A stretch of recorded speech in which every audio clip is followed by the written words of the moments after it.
नमस्कार बच्चों, आप सभी का स्वागत है Shri Shyam group of education के यूट्यूब चैनल पर।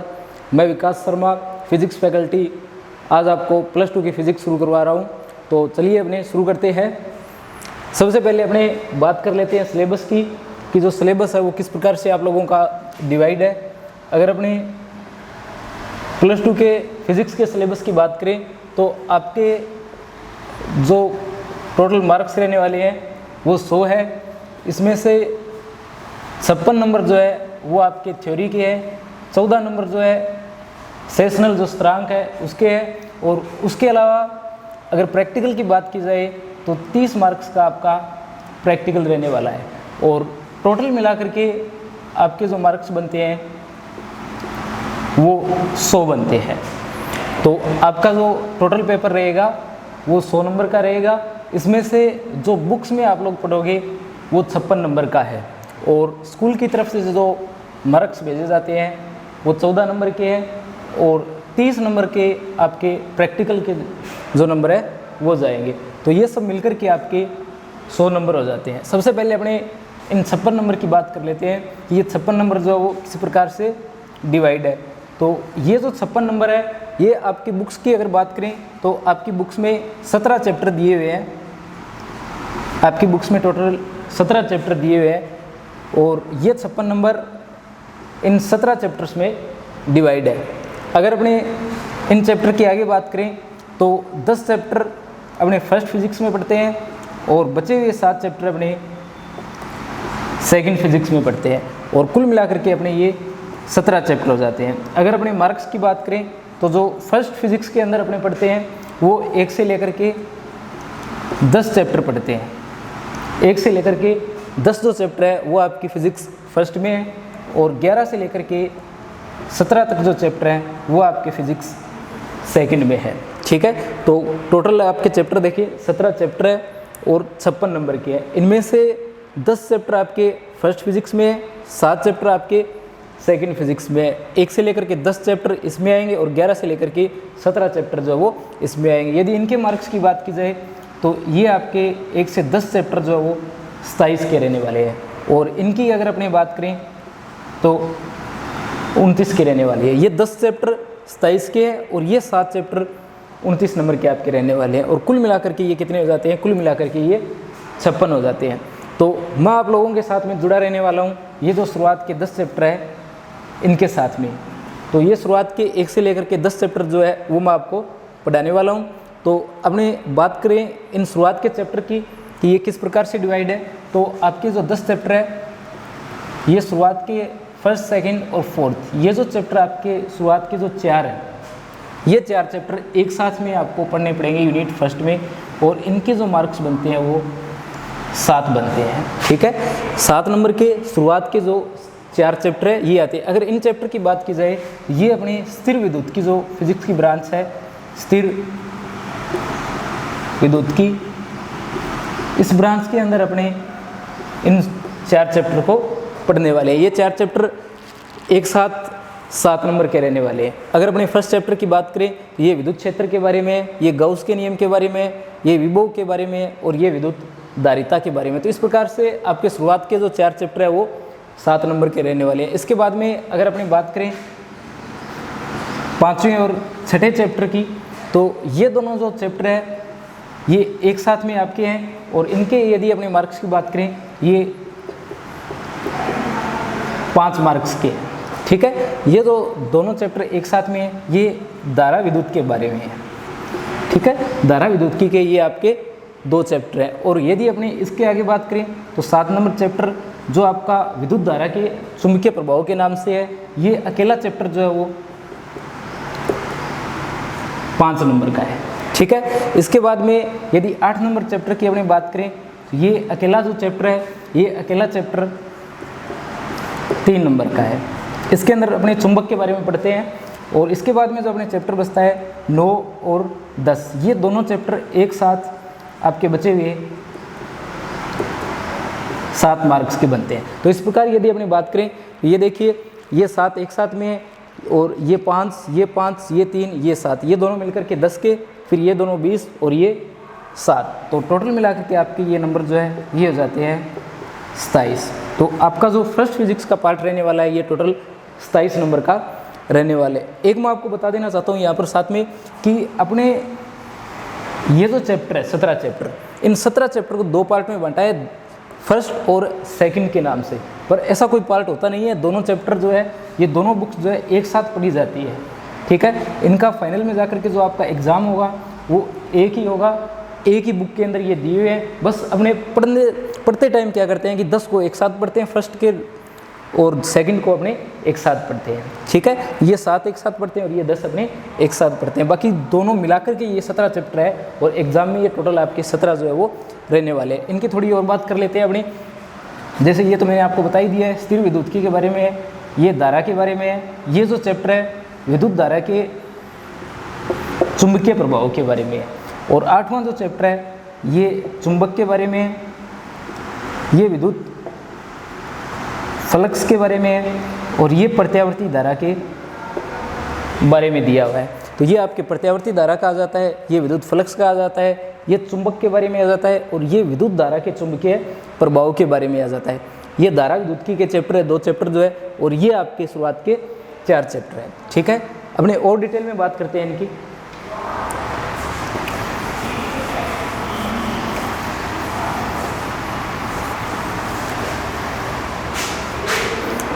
अपने थोड़ा और डिवाइड कर देते हैं इनको। ये देखिए शुरुआत के 4 चैप्टर। यदि अपने फर्स्ट चैप्टर की बात करें तो फर्स्ट चैप्टर में आप लोग पढ़ने वाले हो विद्युत क्षेत्र के बारे में। जो आपका फर्स्ट चैप्टर है ये विद्युत क्षेत्र के बारे में है, और विद्युत क्षेत्र के अंदर फर्स्ट चैप्टर आ जाता है। उसके बाद में सेकंड जो अपने चैप्टर रहता है ये गाउस के नियम के बारे में, गाउस के नियम और इसके अनुप्रयोग के बारे में। और उसके बाद में ये तीसरा चैप्टर आ जाता है। ये अगर अपने चैप्टर देखें तो ये विद्युत विभव के बारे में है। विभव वही जो आपने छोटी क्लासों में पढ़ा है, वोल्टता जिसका मात्रक होता है, अब वोल्ट जिसका मात्रक होता है।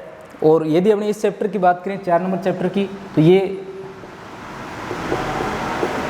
धारिता से जुड़ा हुआ चैप्टर है, संधारित्र वगैरह इस चैप्टर के अंदर आ जाते हैं। यदि अपने 5वें चैप्टर की बात करें तो 5वें चैप्टर के अंदर धारा के बारे में दिया हुआ है, बहुत सारे परिपथ के बारे में 6 नंबर चैप्टर में भी बताया गया है। इन दोनों चैप्टरों के अंदर विद्युत के बारे में दिया गया है कि धारा क्या होती है।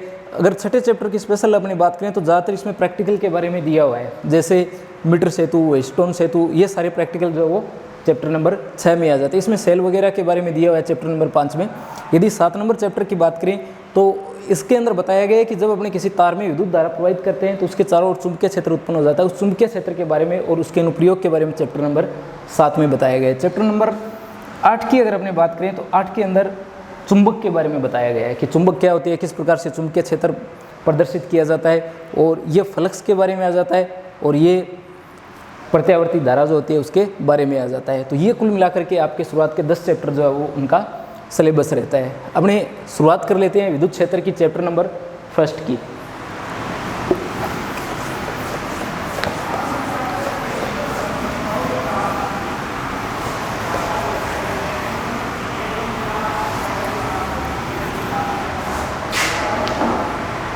देखो अपने शुरू करते हैं चैप्टर 1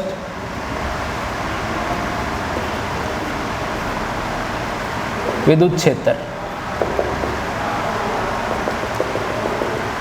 चैप्टर 1 विद्युत क्षेत्र। इस चैप्टर के अंदर अपने बहुत सारी बातें जो है वो आप लोग नहीं पढ़ने वाले हो। एक तो देखो +1 के साथ अगर अपने इसे जोड़ने की कोशिश करें तो +1 के अंदर आप लोगों ने विद्युत क्षेत्र के बारे में ज़्यादा कुछ नहीं पढ़ा है। तो ये जो फिजिक्स आपकी रहने वाली है ज़्यादातर नए कॉन्सेप्ट जो है उनके ऊपर बेस रहने वाली है। तो 11वीं क्लास से ये ज़्यादा जुड़ी हुई नहीं है, हालांकि विमा वगैरह है वो तो वही पीछे वाली है, परंतु ज़्यादातर इसके अंदर जो चीज़ें हैं वो नई है, ठीक है। तो समझने में थोड़ा टाइम भी लगता है इसके अंदर।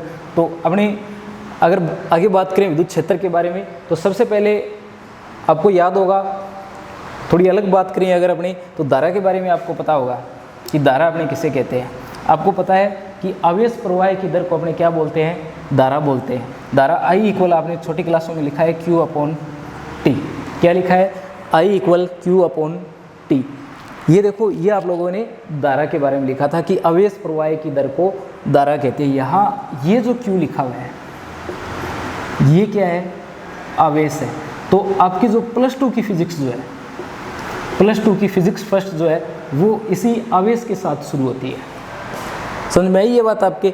आप लोगों ने पढ़ा है आवेश प्रवाह की दर को विद्युत धारा कहते हैं। इसके अंदर जो आवेश है उस आवेश से आपकी फिजिक्स जो है वो शुरू होती है। ये कि आवेश क्या होता है, आवेश की क्या क्या प्रॉपर्टी होती है, और आवेश जब गति करता है तब क्या होता है, आवेश जब रुका हुआ होता है तब क्या होता है। तो अब अपनी शुरुआत करते हैं आवेश से कि आवेश क्या होता है।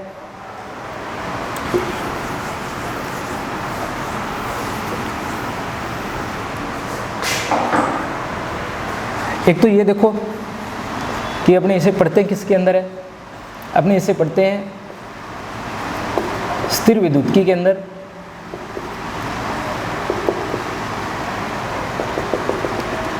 स्थिर विद्युत्की ये अलग से कुछ नहीं है, ये भौतिक विज्ञान की शाखा है जिसके अंदर अपने ये शुरुआत के 4 चैप्टर पढ़ने वाले हैं। ये जो शुरू के 4 चैप्टर हैं जो मैंने आपको बताए हैं 7 मार्क्स के, ये इन्हीं चैप्टर के बारे में है। तो स्थिर विद्युत्की एक भौतिक विज्ञान की शाखा है। तो यदि अपने स्थिर विद्युत्की की परिभाषा देना चाहे तो अपने लिखेंगे भौतिक विज्ञान की वह शाखा जिसके अंदर स्थिर आवेशों का अध्ययन किया जाता है, क्या कहलाती है, स्थिर विद्युत्की कहलाती है। ठीक है, भौतिक विज्ञान की वह शाखा जिसमें स्थिर आवेशों का अध्ययन किया जाता है, क्या कहलाती है, स्थिर विद्युत्की कहलाती है। इसके बाद में अपनी बात कर लेते हैं आवेश की। आवेश क्या होता है? देखो आवेश आपने जनरली कुछ चीज़ों के बारे में देखा होगा, जैसे अपने क्या होता है कि स्केल वगैरह जो होता है, स्केल वही जिससे आप लाइन वगैरह खींचते हो, यदि आप इस स्केल को अपने बालों के अंदर घुमाओ और उसके बाद में आप इसे क्या करो, धूल की तरफ लेकर के जाओ, तो जो धूल के कण हैं उन धूल के कणों को ये स्केल क्या करता है, अपनी ओर आकर्षित कर लेता है। ठीक है, आपको क्या करना है, आपके पास में कोई एक स्केल होगा, उसको आपको अपने सिर के अंदर ऐसे घुमाना है। उसके बाद आप क्या करोगे, इसे धूल की ओर लेकर के जाओगे, तो ये धूल के जो छोटे छोटे कण हैं ये जो है ना, ये इस स्केल के एक सिरे की ओर चिपकने शुरू हो जाते हैं। तो ये जिसकी वजह से हो रहा है वही क्या है, आवेश है। ठीक है, यदि आवेश की अपने थोड़ी इतिहास की बात करें तो आवेश के बारे में सबसे पहले थेल्स नाम के एक वैज्ञानिक थे। वैज्ञानिक का नाम है थेल्स, हालांकि आपको याद नहीं रखना है। थेल्स नाम का एक वैज्ञानिक था, उसने आवेश के बारे में बताया। देखो थेल्स ग्रीक का था, यूनान का, और ये एक जगह बैठा हुआ था, बाल्टिक सागर नाम की एक जगह है वहाँ पर बैठा हुआ था। वहाँ पर एक पदार्थ मिलता है जिसका नाम होता है एम्बर। एम्बर अपने इसको ऐसे लिखते हैं एम्बर, इसको अंबर भी बोलते हैं, कुछ जगह आपको अंबर भी लिखा हुआ मिल जाएगा। तो इसने क्या किया कि इस एम्बर नाम के पदार्थ को उन्हीं कपड़ों से रगड़ के देखा, तो उसने देखा कि रगड़ने के बाद में जो उस जगह धूल के कण थे, उन धूल के कणों को ये अपनी ओर क्या कर रहा था, आकर्षित कर रहा था। इसने बस इतना ही बताया। इसके बाद में एक वैज्ञानिक और आया जिसका नाम था गिलबर्ट। गिलबर्ट ने इस प्रयोग को आगे बढ़ाया और बताया कि ज़रूरी नहीं है कि अपने एम्बर को ही रगड़ें, कुछ एक पदार्थ और भी होते हैं, यदि अपने उनको रगड़ें तो वो भी क्या करते हैं, दूसरी वस्तुओं को अपनी ओर आकर्षित करते हैं। बाद में धीरे धीरे इस स्थिर विद्युत्की के अंदर और प्रगति हुई और देखा कि ज़रूरी नहीं है कि ये कुछ एक पदार्थ आकर्षित करते हैं, बहुत सारे ऐसे पदार्थ होते हैं जिनको यदि रगड़ा जाए तो वो क्या करते हैं, दूसरी वस्तुओं को अपनी ओर आकर्षित करते हैं। ठीक है, तो ये आवेश के बारे में कुछ एक हिस्ट्री है। अपने आगे बढ़ते हैं। आवेश, यदि आपसे पूछा जाए कि आवेश क्या होता है तो आपको सीधा बताना है कि आवेश पदार्थों का एक गुण होता है। आवेश क्या है, आवेश पदार्थों का एक गुण है। आवेश क्या है, पदार्थों का एक गुण है जिसकी वजह से ये क्या करता है, दूसरी वस्तुओं को अपनी ओर आकर्षित करती है। आवेश क्या है, वस्तुओं का एक गुण है जिसकी वजह से ये दूसरी वस्तुओं को अपनी ओर आकर्षित करती है। इसी को अपने क्या कहते हैं, आवेश कहते हैं। या फिर आप ये बोल सकते हो कि आवेश पदार्थों का वह गुण है जिसके कारण वह विद्युत और चुंबकीय प्रभाव प्रदर्शित करते हैं।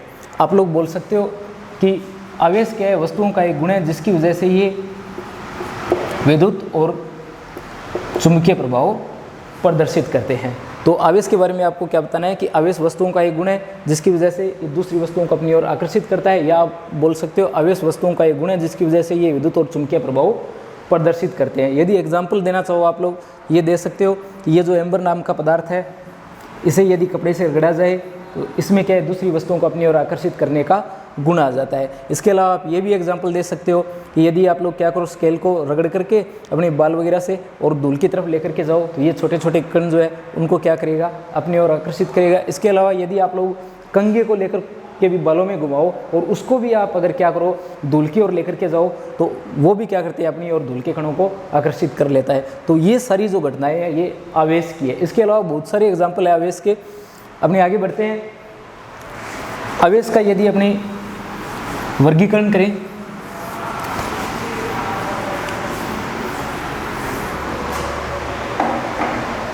आपको वैसे आवेश की परिभाषा याद रखनी है। बहुत सी बार आवेश की परिभाषा 1 नंबर की पूछी गई है कि आवेश किसे कहते हैं। ठीक है, आगे बढ़ते हैं। अपने आवेश की यदि प्रकार की बात करें, आवेश के प्रकार, आवेश जो है वो 2 प्रकार के होते हैं। एक धनात्मक होता है, एक ऋणात्मक होता है। ठीक है, आवेश के यदि प्रकार की बात करें तो आवेश 2 प्रकार के होते हैं, एक धनावेश होता है और एक ऋणावेश होता है। यदि आवेश के प्रकारों की बात की जाए तो आवेश के प्रकार के बारे में सबसे पहले बेंजामिन फ्रैंकलिन नाम के एक वैज्ञानिक थे जिन्होंने आवेश का वर्गीकरण किया। वैज्ञानिक का नाम है बेंजामिन फ्रैंकलिन। वैज्ञानिक का नाम इसलिए लिख दिया कि आगे ये फ्रैंकलिन और काम में आने वाला है, आएगा तब बताऊंगा आपको। तो आवेश के यदि प्रकार की बात करें, आवेश 2 प्रकार के होते हैं, एक धनावेश होता है, एक ऋणावेश होता है। आवेश का जो वर्गीकरण किया था ये बेंजामिन फ्रैंकलिन नाम के वैज्ञानिक ने किया था। देखिए इसने क्या बताया, इसने क्या किया, इस प्रकार से एक दृढ़ आधार से कांच की छड़ को लटका दिया। इस तरीके से क्या किया, एक कांच की छड़ को लटका दिया। ये क्या है, एक कांच की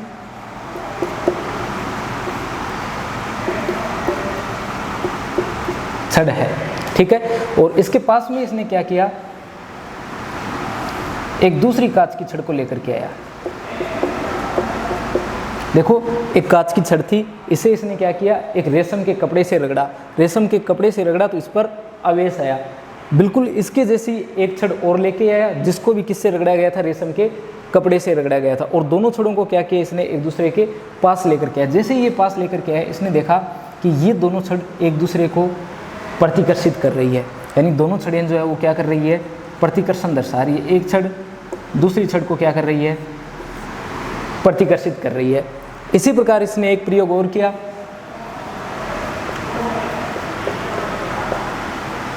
इसने एक एबोनाइट की छड़ ली। ये एक एबोनाइट की छड़ है, एबोनाइट ऐसे लिखा जाता है, एबोनाइट। एक एबोनाइट की छड़ है ये। ठीक है, इस एबोनाइट की छड़ को इसने बिल्ली की खाल से रगड़ा। बिल्ली की खाल बोल रहा हूँ, बिल्ली की खाल से इसने एबोनाइट की छड़ को रगड़ा। बिल्ली की खाल, बिल्ली की खाल। ठीक है, इस एबोनाइट की छड़ को इसने बिल्ली की खाल से रगड़ा और बिल्कुल इसके जैसी एक दूसरी छड़ ली और उसको भी इसने क्या किया, बिल्ली की खाल से रगड़ा और इसके नज़दीक लेके आया। इसने देखा ये दोनों छड़ जो है ये भी क्या हो रही है, एक दूसरे से प्रतिकर्षित हो रही है।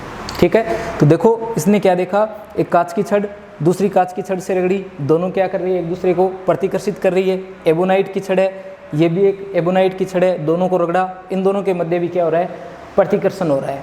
इसके बाद इसने क्या देखा, देखिए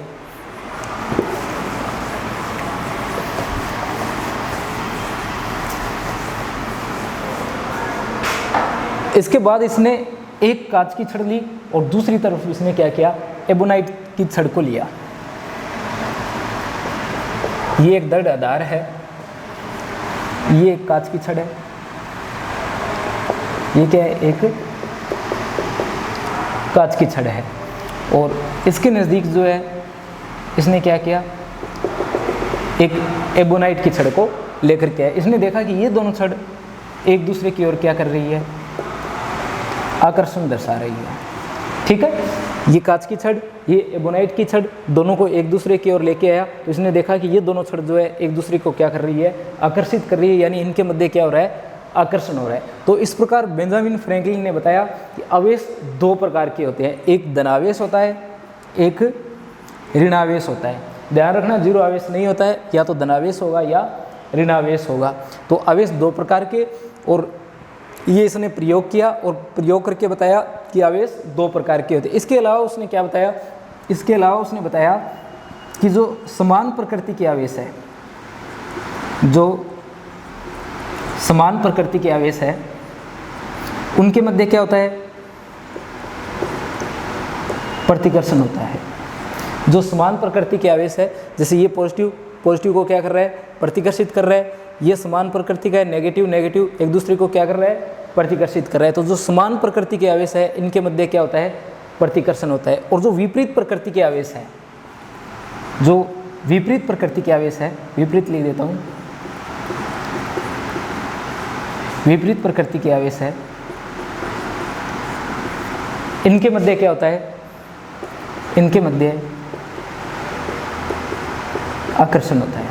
जैसे एक कांच की छड़ है, दूसरी एबोनाइट की छड़ है, दोनों को एक दूसरे से रगड़ा तो दोनों विपरीत प्रकृति के, इनके मध्य क्या होगा, आकर्षण होगा। ठीक है, ये सिर्फ आपको समझाने के लिए, नॉर्मली इनके बारे में नहीं पूछता, बस आपको ये याद रखना है एक तो कि समान प्रकृति के आवेशों में क्या होता है, प्रतिकर्षण होता है, विपरीत प्रकृति के आवेशों में क्या होता है, आकर्षण होता है। आवेश दो प्रकार के, एक प्लस एक माइनस, किसने बताया, बेंजामिन फ्रैंकलिन ने बताया। तो ये अपने आवेश का वर्गीकरण हो जाता है। इसके बाद यदि अपने आगे बढ़े तो देखो, आवेश के अलावा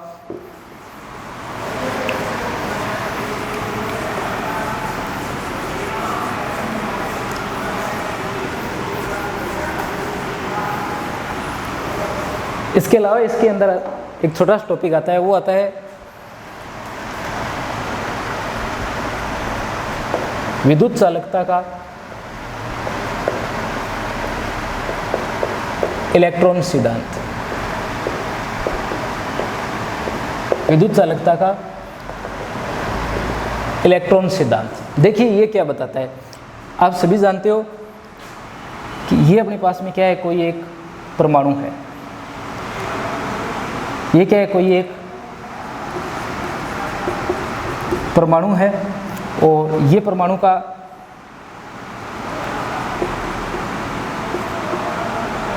नाभिक है। ठीक है, ये परमाणु है, ये परमाणु का नाभिक है। परमाणु के नाभिक के अंदर कौन मिलता है, परमाणु के नाभिक के अंदर प्रोटॉन होते हैं, नाभिक के अंदर न्यूट्रॉन होते हैं, और नाभिक के चारों ओर इलेक्ट्रॉन क्या करते रहते हैं, लगातार चक्कर लगाते रहते हैं। इस प्रकार से इलेक्ट्रॉन क्या करते रहते हैं, लगातार चक्कर लगाते रहते हैं। देखिए, परमाणु का जो नाभिक होता है, इसके अंदर प्रोटॉन होते हैं, न्यूट्रॉन होते हैं। आप सभी को पता है, प्रोटॉन जो होता है उस पर धनावेश होता है, और जो न्यूट्रॉन होता है, ये इस पर आवेश जो है वो जीरो होता है, और इलेक्ट्रॉन पर ऋणावेश होता है। ठीक है, तो परमाणु का नाभिक जो है ये क्या होगा, पॉजिटिव होगा, क्योंकि प्रोटॉन जो है ये पॉजिटिव होते हैं, और ये टोटल क्या हो जाएगा, फिर पॉजिटिव हो जाएगा, और इसके चारों ओर इलेक्ट्रॉन होने की वजह से ये क्या हो जाएगा, नेगेटिव हो जाएगा। परमाणु में देखिए, परमाणु के अंदर धनावेश भी है, परमाणु के अंदर ऋणावेश भी होते हैं, परंतु ये दोनों जो है एक दूसरे के बराबर होते हैं, जिसकी वजह से परमाणु जो है वो क्या होता है, उदासीन होता है। ठीक है, परमाणु क्या होता है, उदासीन होता है, क्योंकि जितने इसमें धनावेश है उतने क्या है, ऋणावेश है, जिसकी वजह से ये परमाणु क्या होता है, उदासीन होता है। अपने यदि आगे बात करें, धनावेश के बारे में बात करें, तो देखिए धनावेश कैसे बनता है, जब परमाणु से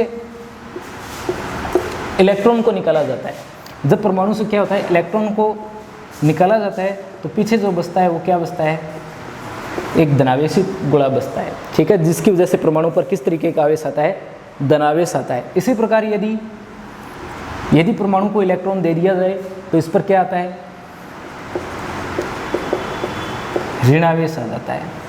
तो अपने विद्युत चालकता का इलेक्ट्रॉन सिद्धांत क्या बता रहा है, विद्युत चालकता का इलेक्ट्रॉन सिद्धांत बता रहा है कि उदासीन परमाणु को यदि धनावेश में या ऋणावेश में बदलना है तो उसके अंदर इलेक्ट्रॉन का योगदान होगा, या तो इलेक्ट्रॉन त्यागे जाएंगे या इलेक्ट्रॉन ग्रहण किए जाएंगे, इसमें पॉजिटिव का योगदान नहीं होगा। ठीक है, ये धनावेश और ऋणावेश बनते हैं, इनके अंदर पॉजिटिव का योगदान नहीं होगा, या तो इलेक्ट्रॉन त्यागे जाएंगे जिससे ये धनावेश होगा, या इलेक्ट्रॉन ग्रहण किए जाएंगे जिससे ये क्या होगा, ऋणावेश होंगे। तो ये अपने पास में क्या है, विद्युत चालकता का इलेक्ट्रॉन सिद्धांत है। हालांकि आपको यदि इस टॉपिक की बात करें तो इसे आप डिटेल में केमिस्ट्री के अंदर काफ़ी ज़्यादा पढ़ने वाले हो। अपने आगे बात करते हैं।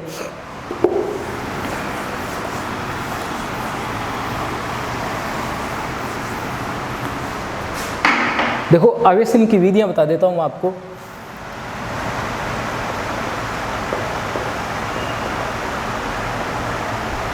आवेशन की विधियां, आवेशन की विधियां, ठीक है। तो आवेशन की यदि विधियों की बात की जाए तो आवेशन की विधियों का मतलब है कि अपने किसी पदार्थ को किस प्रकार से आवेशित कर सकते हैं। आवेशन की विधियों के अंदर यदि अपने सबसे पहले बात करें तो सबसे पहले इसकी जो विधि है वो है घर्षण द्वारा आवेशन। घर्षण द्वारा आवेशन, घर्षण के बारे में आप लोग काफ़ी ज़्यादा पढ़ चुके हो +1 जो उसके अंदर। अपने यहाँ देखते हैं यहाँ क्या काम आएगा। ये घर्षण द्वारा आवेशन अपना टॉपिक है। घर्षण द्वारा आवेशन का मतलब है कि जब अपने दो वस्तुओं को आपस में रगड़ते हैं, अपने को क्या करना है, दो वस्तुएं लेनी है और इनको आपस में रगड़ना है। जब आप लोग दो वस्तुओं को आपस में रगड़ोगे तो एक पर धनावेश आ जाएगा और दूसरे पर ऋणावेश आ जाएगा। तो इस प्रकार अपने क्या कर सकते हैं, घर्षण द्वारा दो वस्तुओं को आवेशित कर सकते हैं। जैसे थोड़ी देर पहले अपने एग्जाम्पल लिया था जो एम्बर नाम का अपने पदार्थ था उसका, तो जो अपने एम्बर नाम का पदार्थ था, जो अपने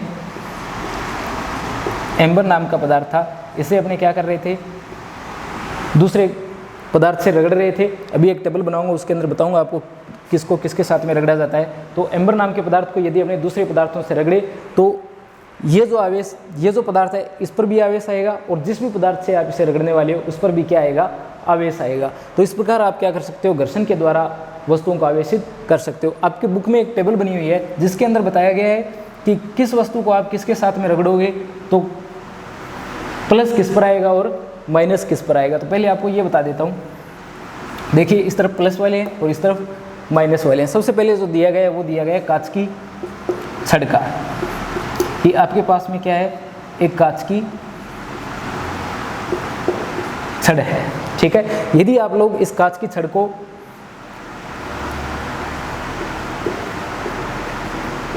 रेशम के कपड़े से रगड़ते हो, आपके पास में दूसरी तरफ क्या है, रेशम का कपड़ा है। आपको कांच की छड़ को किसके साथ रगड़ना है, रेशम के कपड़े के साथ रगड़ना है। तो जो कांच की छड़ है इस पर प्लस आएगा और जो रेशम का कपड़ा है इस पर क्या आएगा, माइनस आएगा। ये जो टेबल है इसमें से भी क्वेश्चन जो है पूछा जाता है 1 नंबर का।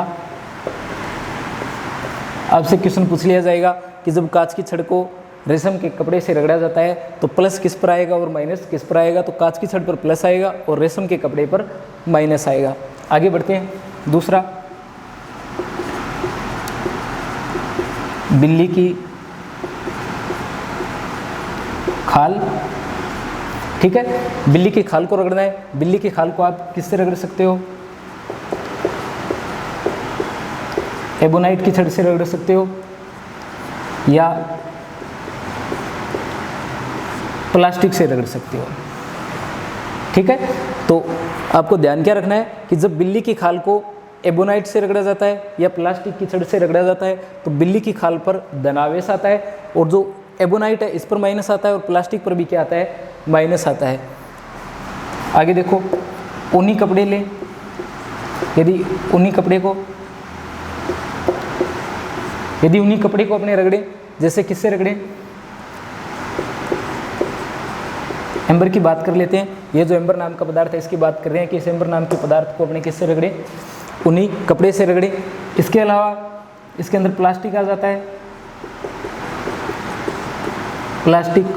इसके अलावा इसके अंदर एबोनाइट भी आता है। इसके अलावा इसके अंदर रबर भी आता है, ठीक है। ये एक छोटी सी टेबल है जो आपकी बुक में बना रखी है, आपको ये याद रखनी है। एग्जाम में सीधा क्वेश्चन यही से भी पूछा जा सकता है।